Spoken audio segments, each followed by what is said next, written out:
I think it's really exciting for us. The Pacers are going to be really deep, as you know. They made some really good off-season transactions.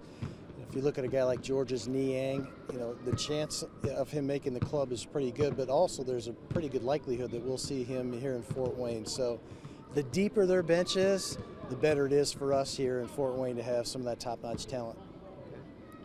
Who are some players from the Pacers that are likely candidate to play in Fort Wayne?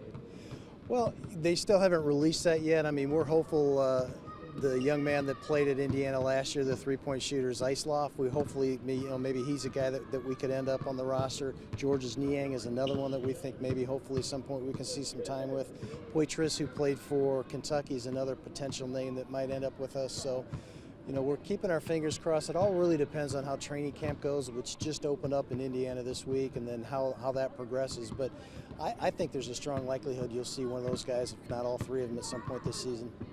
So it's in terms of right now, you're just kind of in limbo and constructing a roster, you would say? Or? We are. Our tryout camp actually starts. It's a free agent tryout camp on Saturday. So we'll take a look at some guys that are available to play for us as free agents. But really it just depends on what happens at Indy, who actually is going to make that roster up in Indianapolis, who the Pacers want to hang on to, and then we'll get the trickle-down effect. Okay. Last year was the first 1-1 season between the Pacers and Mad Ants. What did this organization learn from that first year that you will apply in the second season of the Pacers? Well, they're a tremendous asset and they're a tremendous resource for us, not only from basketball operations. We're going to run primarily the same offense. We're going to run primarily the same defense. Our head coach, Steve Gansey, has spent a considerable amount of time in Indianapolis this offseason learning from Nate McMillan, who's the new head coach for the Pacers.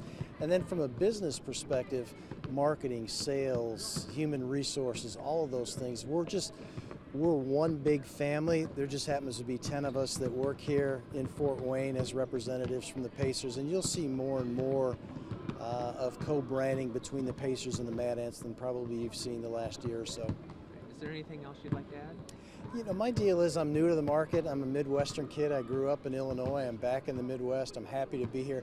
I just want folks to come out and sample our product. We think it's going to be a completely different entertainment experience than what's been here before. I think we've got the basketball operations figured out, but just come out and check us out. We've got a drum line. We've got a kids zone. We're going to be giving a lot of things away. So if you haven't been to a game previously, come check us out. I think you'll have a good time. They're pretty affordable prices.